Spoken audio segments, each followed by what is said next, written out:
Convener, if I may help, thank you. Councillor Langlands, your thought process probably would be more appropriate if it was an ordinary planning application. But before you today is a listed building application, and unfortunately that confines the committee's assessment of this application really to the visual impact, to make sure that the visual impact does not significantly harm the presentation of any surrounding listed structures or its setting or any special architectural or historical features, and it doesn't go beyond that. So the actual use of the fence or the practicality of its use by any others, whether they be party to the port or otherwise, is really not an appropriate consideration for the listed building application. Because Fourth Ports have permitted development rights, they don't have to come for a planning permission, and your thought process and the points you're making would probably have a relevance under that remit. But unfortunately, because we're restricted in this instance to the listed building application, it really is a very close defined assessment you're making, and it really is just on the visual impact that the fencing and the gates are having. Thanks, Mary. Gordon, do you want to make a final point? Well, I think I've said all I can, but I'd like to put forward a motion. Not at this stage. Okay, if you would let me in later on. Thank you. Yeah. Councillor Beer. Thanks, Convener. Appreciate it. Appreciate you let me in to speak. I mean, what appears, I suppose, initially as a relatively simple application, in some respects easily presented, is of course covered in planning and legalese and is relatively complex. As Mary has said, the applicant is a statutory undertaker, therefore they don't need planning permission. If the applicant or we have legal advice that it's considered permitted development because they are a statutory undertaker, and a certificate of lawfulness is not required for the same reasons. And also the issues of public access and rights of way are not included because it's on land of a statutory undertaker. I think that's covered on page 152. So, for me, essentially, we've got to balance the upgrading security and safety of a working harbour and dock port against the listed nature of the docks, the listed buildings and the conservation area nearby. Now, do I think the fencing is pretty? Absolutely not. But insofar as the fencing that is relatively close to the listed buildings and conservation area, I think is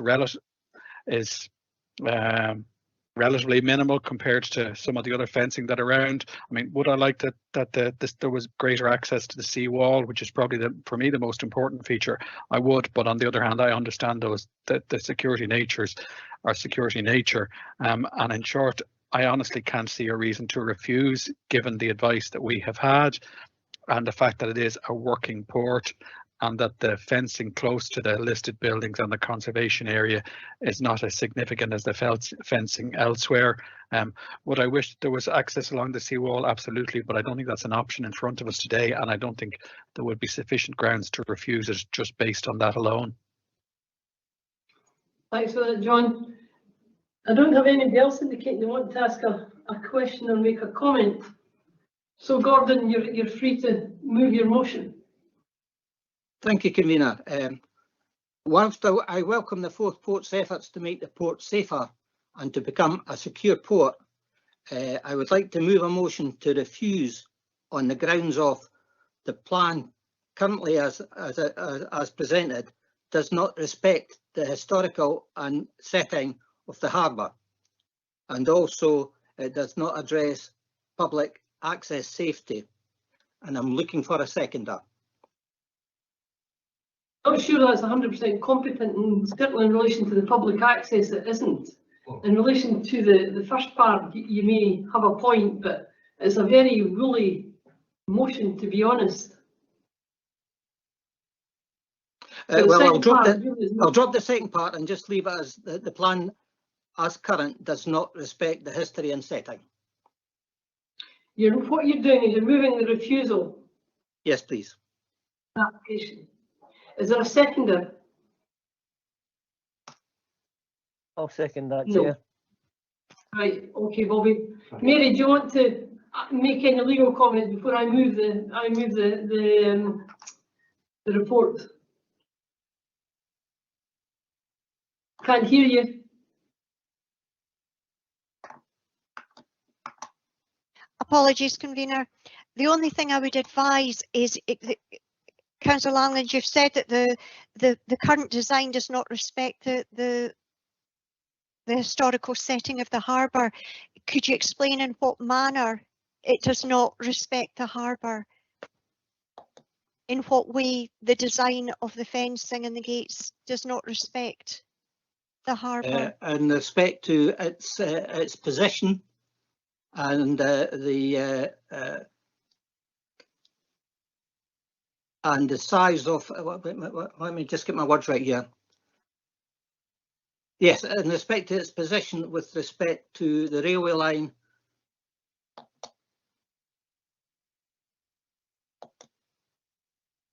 on the north side, northeast side.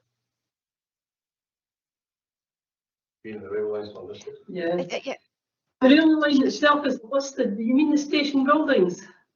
The harbour itself is listed, Yeah. right? Well, so it's the positioning of the fence with respect to the harbour. The positioning is not really in question here. It's about the impact of the fence on the listed buildings in the conservation area. The fence is a fact. It's about how to lessen its impact, or not, as the case may be.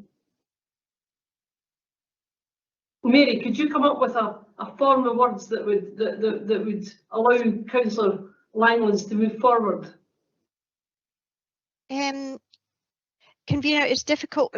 Councillor Langlands and Councillor Cleland, if I could go back to my original advice, the listed building application is strictly confined to the actual impact it has on the surrounding and area and surrounding listed buildings. And it has to be a significant detrimental effect in terms of the planning policy and regulation in this manner. It's not even just a detrimental impact. It has to have it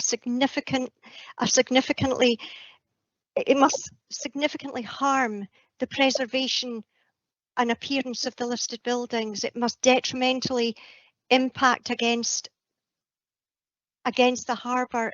You're mentioning the harbour in a significant way.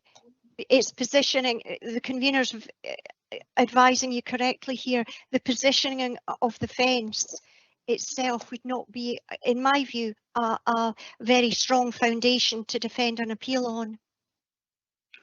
You really are taking, I would advise you to look more at the design of the fence, and in relation, even if it is the design of the fence, it's the impact that design has.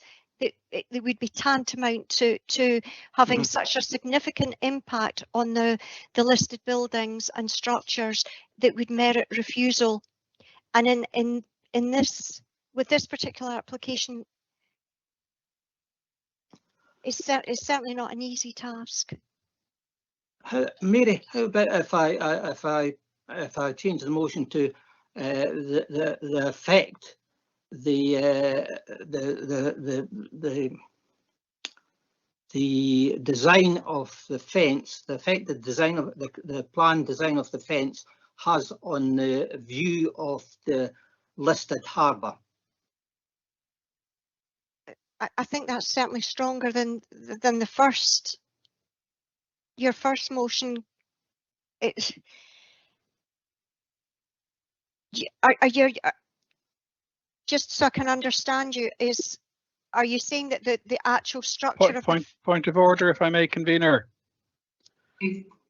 Can might I suggest a 2 or 3 minute recess for Gordon to discuss what might be sustainable grounds with Mary, and then we can come back rather than trying to design a horse and create a camel in mid committee.